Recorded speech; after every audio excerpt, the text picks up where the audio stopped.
पुण्यश्लोक श्री छत्रपती शिवाजी महाराज की जय। श्री छत्रपती संभाजी महाराज की जय। भारत माता की जय। हिंदू धर्म की जय। प्रकरण दुसरे, औरंगजेबाच्या आग्र्यात। पृथ्वी आकाशापर्यंत एकच धुराळा उडाला. 1.5 गाव लांब, गावभर रुंद मोगली लष्कर मिर्झा राजाच्या इशाऱ्यासरशी स्वराज्यावरती तुटून पडलं.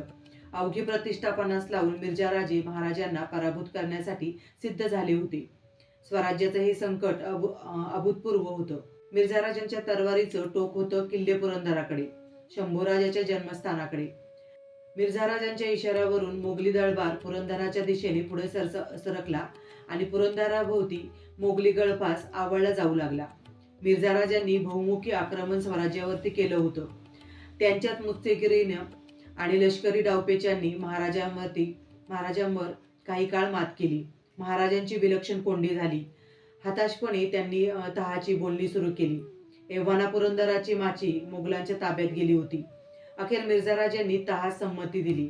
तहाची बोलणी करण्यासाठी खासे महाराज पुरंदराच्या तळाशी असलेल्या मिर्झा राजांच्या छावणीत डेरे दाखल झाले. मंगळवार दिनांक 13 जून 1665 रोजी उभय पक्षात तहाच्या 5 कलमी मसुदा पक्का झाला आणि तहाच्या एका कलमान्वये 8 वर्षाचे शंभूराजे मोगलांचे पंचहजारी मनसबदार झाले. तहानुसार स्वराज्यातील 23 किल्ले ताबडतोब मिर्झा राजांच्या ताब्यात घ्यायचे होते. मिर्झा राजांच्या ताब्यात द्यायचे होते. ते ताब्यात येईपर्यंत शंभूराजांना आपल्या छावणीत ओलीस ठेवण्याची मागणी मिर्झा राजांनी केली. मनावरती दगड ठेवून महाराजांनी होकार भरला. पाचव्या दिवशी म्हणजे रविवारी दिनांक 18 जून 1665 रोजी शंभूराजे मिर्झा राजांच्या छावणीत दाखल झाले. त्यांच्यासोबत सरनोबत, तेताजी पालकर, काही घोडदळ, पायदळ घेऊन आले. शंभूराजांना छावणीत घेऊन येण्यासाठी उग्रसेन कचवाह राजगडावरती महाराजांसोबत गेला होता. मिर्झा राजांनी 8 वर्षाच्या शंभूराजेची व्यवस्था महाराज उतरले त्याच ठिकाणी दिवाणखान्याच्या शामियान्यात केली होती. शंभूराजांविना राजगड उदास झाला. महाराजांची विलक्षण कोंडी झाली होती. जिजाऊ साहेबांचा तर जीवच टांगलेला लागला. कोवळ्या लेकराला ओलीस ठेवावे लागले. सरनोबत सोबत असल्याने थोडाफार धीर वाटत होता, पण घर सोडून एकटे राहण्याची बाळराजांना सवय नव्हती. शंभूराजे लवकरात लवकर परत यावेत म्हणून महाराजांनी 1-2 दिवसातच 23 किल्ले मिर्झा राजांना स्वराज्यातून तोडून दिले. काळ कठीण आला होता. जगदंबेवर हवाला ठेवून महाराज आपल्या प्रसंगाला तोंड देण्यासाठी सिद्ध झाले. किल्ले ताब्यात येताना सरनोबतांसह शंभूराजांची परत पाठवणी मिर्झा राजांनी केली. पण मनसबदारीचं फरमान स्वीकारण्यासाठी निरोप येताच पुन्हा शंभूराजांना छावणीत दाखल व्हायचं होतं आणि लवकरच औरंगजेबाकडून शंभूराजांच्या नावे मनसबदारी बहाल केल्याचं शाही फरमान मिर्झा राजांच्या छावणीत येऊन थडकलं. दिनांक 22 सप्टेंबर 1665 मिर्झा राजांनी ताबडतोब आपला दूत राजगडावरती रवाना केला. शंभूराजांना फरमानाचा स्वीकार करण्यासाठी निघणं भाग होतं. महाराज नेमके यावेळी राजगडाबाहेर होते. त्यामुळे शंभूराजांच्या पाठवणीची सारी व्यवस्था जिजाऊ साहेबांना करावी लागली होती. शंभूराजे छावणीत दाखल झाले. मिर्झा राजांनी लष्कराचे बक्षी जानी बेग याला बोलावलं. शाही फरमान स्वीकारण्याची विशिष्ट पद्धती होती. ती जानी बेगन शंभूराजांना नीट समजावून सांगावी असं मिर्झा राजांनी फरमावलं. त्यानुसार जानी बेग शंभूराजांकडे आला. शाही रीतिरिवाज शंभूराजांना त्यांना समजावून सांगितलं. त्याप्रमाणे मिर्झा राजांच्या कचेरीत उत्पादन देऊन रीतिरिवाज शंभूराजांनी औरंगजेबाचं आलेलं फरमान मस्तकी धारण केलं. एवढ्या लवकर शंभूराजे तयार झालेले पाहून मिर्झा राजांची तब्येत खुश झाली. या आनंद सोहळ्याप्रित्यर्थ शंभूराजांना पोशाख आणि रुपयांचा साज चढवलेले हत्ती बक्षीस मिळाला. ज्या किल्ल्यावरती शंभूराजे जन्मले त्यांच्याच पायथ्याशी वयाच्या अवघ्या 8व्या वर्षी वडिलांच्या इच्छेखातर शंभूराजे आज मोगली मनसबदार म्हणून शाही फरमान स्वीकारत होते. स्वराज्य रक्षणार्थ बाळराजांचं बाळपण कायमचं संपलेलं पाहून पुरंदरही कष्टी झाला. फरमानांचा स्वीकार करून शंभूराजे राजगडी परतले. पण एवढ्यावरच संपलं नाही. राजकारणानं तिरकस वळण घेतलं. मिर्झा राजांच्या आग्रहावरून महाराजांना प्रत्यक्ष औरंगजेब बादशहाच्या भेटीसाठी आग्र्याला जाणं भाग पडलं. तेही एकट्याने नव्हे तर शंभूराजांसह. शहाजादा असताना ज्याला महाराजांनी घुसळून काढलं होतं तोच औरंगजेब आज बादशाह झाला होता. बंदुकीतून दारू ठासून भरलेली असावी तसा महाराजांबद्दलचा प्रखर द्वेष त्याच्या डोक्यात ठासून भरलेला होता. स्वतःचेच वडील, भाऊ, पुतणे एवढंच काय, पण मुलगा देखील सिंहासनाप्राप्तीसाठी ज्यांना ठार केले होते त्या विश्वासघातकी औरंगजेबाची भेट महाराजांना घ्यावी असा मिर्झा राजांचा आग्रह होता. यापेक्षा मगरीच्या कराल दाढीत शिरणं महाराजांना जास्त आवडलं असतं. पण स्वराज्याचं हितास्तव जाणं भाग होतं. फुलांच्या गालीच्या वरून चालण्याचं भाग्य त्यांना कधीच लाभलं नाही. त्यांच्या मार्गावरती नेहमी अंथरलेले होते ते काटे. राजगडावरती चिंतामिश्रित उत्कंठेने प्रवासाची तयारी सुरू झाली. सोबत कुणी जायचं, मागे कुणी राहायचं याचा तपशील ठरला.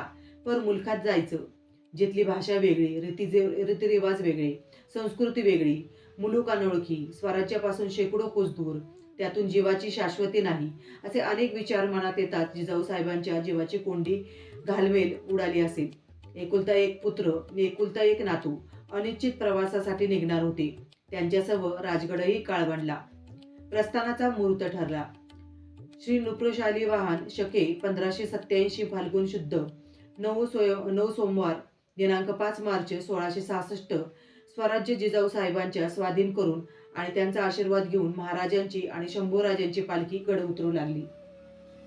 त्यांच्या मागोमाग निवडक मुत्सद्दी, घोडदळाची तसेच पायदळाची छोटी तुकडीही निघाली.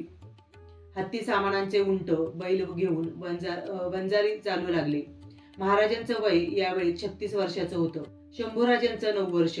पितापुत्र आयुष्यात प्रथमतःच नर्मदा पार करून शाही राजधानीचं वैभव प्रत्यक्ष डोळ्यांनी पाहणार होते. शंभूराजांच्या बाबतीत एक भाग्याची गोष्ट म्हणजे उभ्या आयुष्यात त्यांना आपल्या महनीय पित्याचा सलग प्रदीर्घ सहवास घडला तो फक्त एकदाच, याच प्रवासात. त्यांच्या बाळबुद्धीला महाराजांचं स्वप्न काही प्रमाणात का होईना पण समजून घेता आलं. राजकारणाचे डावपेच शिकता आले आणि सर्वात महत्वाचं म्हणजे हिंदवी स्वराज्याचे छत्रपती जीवावरच्या संकटांनी घेरला असतानाही मृत्यूचा वाकवून कसा निर्भयपणे ताटमानेने जगतो हेच प्रत्यक्ष डोळ्यांनी पाहता आलं. शुक्रवार दिनांक 11 मे 1666 रोजी महाराजांसह शंभूराजे आग्र्याच्या सीमेवरती पोहोचले. दुसऱ्या दिवशी सकाळी 10च्या सुमारास औरंगजेबाची भेट ठरली होती. यावेळी आग्र्यात सर्वत्र उत्साहाचं वातावरण पसरलेलं होतं. औरंगजेबाचे वडील शहाजहान कैदेत मृत्यू पावलेल्या औरंगजेबाची सिंहासन प्राप्तीबाबतीची धास्ती आता कायमची संपली होती. वडिलांच्या मृत्यूची खात्री पटल्यानंतरच त्यानं आग्र्यात पहिलं पाऊल ठेवलं. आपला दरबारही आग्र्यालाच काही दिवस थाटला. योगायोगाने चांद्रमासी कालगणनेनुसार या सुमारास म्हणजेच 15 जिल्कात रोजी 11 मे 1666 बादशाह 50व्या वर्षात पदार्पण करीत होता. सर्व संकटे दूर होऊन सिंहासनाची कायमची प्राप्ती झाल्यामुळे हा वाढदिवस सोहळा अतिशय थाटामाटात साजरा करायचं त्यांना ठरवलं. या निमित्ताने शाही झगमगाटाचं, शाही वैभवाचं जगासमोर थक्क करून सोडणारं प्रदर्शन करायची इच्छा त्यांना लाज झाली. त्यासाठी दिल्लीवरून शाही खजाना आग्र्याला नेण्यात आला. ही सर्व संपत्ती नेण्यासाठी 1400 गाड्या लागल्याची नोंद आहे. हिंदुस्थानातील ठिकठिकाणाचे मांडलिक, राजे, शहाजादे, सेनापती आणि उच्च अधिकारी वाढदिवस सोहळ्यासाठी निमंत्रित करण्यात आलेले होते. हाच मुहूर्त साधून महाराजांनीही आग्र्यास यावे अशी सूचना मिर्झा राजांकडे गेली होती. त्यानुसार महाराज आग्र्याला येऊन पोहोचले. या वेळेपर्यंत महाराजांची कीर्ती आग्रावासियांच्या कानावरती पोहोचली होती. त्यामुळे त्यांना पाहण्याची उत्सुकता सर्वदूर दिसून येत होती. महाराजांचा लवाजमा छोटा असला तरी रुबाबदार होता. समोर झेंड्यांचा हत्ती, मागे 200-250 घोडदळ, त्यामागे तुर्कासारखे मोठे पागोटे घातलेले पायदळ, मध्यभागी महाराजांची अणप, त्यांच्या पाठोपाठ शंभूराजाची पालखी, त्यांच्या मागे अधिकाऱ्यांच्या पालख्या, सामानांचे हत्ती, उंट, वंजारी आणि पिछाडी सांभाळणारी सैनिक. पालखीत बसलेले महाराज चटकन ओळखू येत. त्यांच्या मागील पालखीत असलेले 9 वर्षाचे शंभूराजे पाहणाऱ्यांच्या आकर्षणाचे विषय होता. गोरेपान राजबिंडे शंभूराजे चटकन लक्ष आकर्षून घेत. रामसिंगाचा एक अधिकारी परकलदास यावेळी आग्र्याला होता. त्यांना स्वतःच्या डोळ्यांनी महाराजाच्या आगमनाचे दृश्य पाहिलं आणि दक्षिणेत मिर्झा राजांकडे कळविलं. शंभूराजांबद्दल तो लिहितो, शिवाजीचा पुत्र 9 वर्षाचा आहे. तोही अत्यंत मोहक चेहरा असलेला आणि गोरापान आहे. शनिवारी दिनांक 12 मे 1666 सकाळी 11च्या सुमारास महाराजांसह शंभूराजे शाही राजधानीत प्रवेशले. केवढा रुबाब होता या राजधानीचा.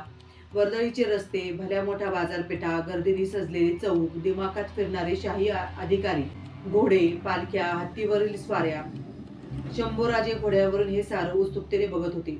इथलं सारंच कसं आदबशीर, भारदस्त. आग्रा नाही म्हणायचं तर मुस्तुकिरुल खिलाफत अकबराबाद. पण आदबाचा अनुभव महाराजांना मात्र येत नव्हता. हेतुपुरस्पर त्यांच्या आगमनाकडे दुर्लक्ष केलं जात होतं. रामसिंगांचा मुन्शी गिरधरलाल महाराजांना आणि शंभूराजांना दरबारात नेण्याकरता तळावर आला. पालखीऐवजी घोड्यावरती स्वार होऊन लवकर जाण्याची सूचना त्यांनी केली. कारण रस्त्यावरती प्रचंड गर्दी असल्याने पालख्या व इतर लवाजमा घेऊन दरबारात वेळेवरती पोचता आलं असतं. अपमान गिळून महाराज व शंभूराजे घोड्यावरती स्वार झाले. पुण्यश्लोक श्री छत्रपती शिवाजी महाराज की जय. श्लोक श्री छत्रपती संभाजी महाराज की जय. भारत माता की जय. हिंदू धर्म की जय.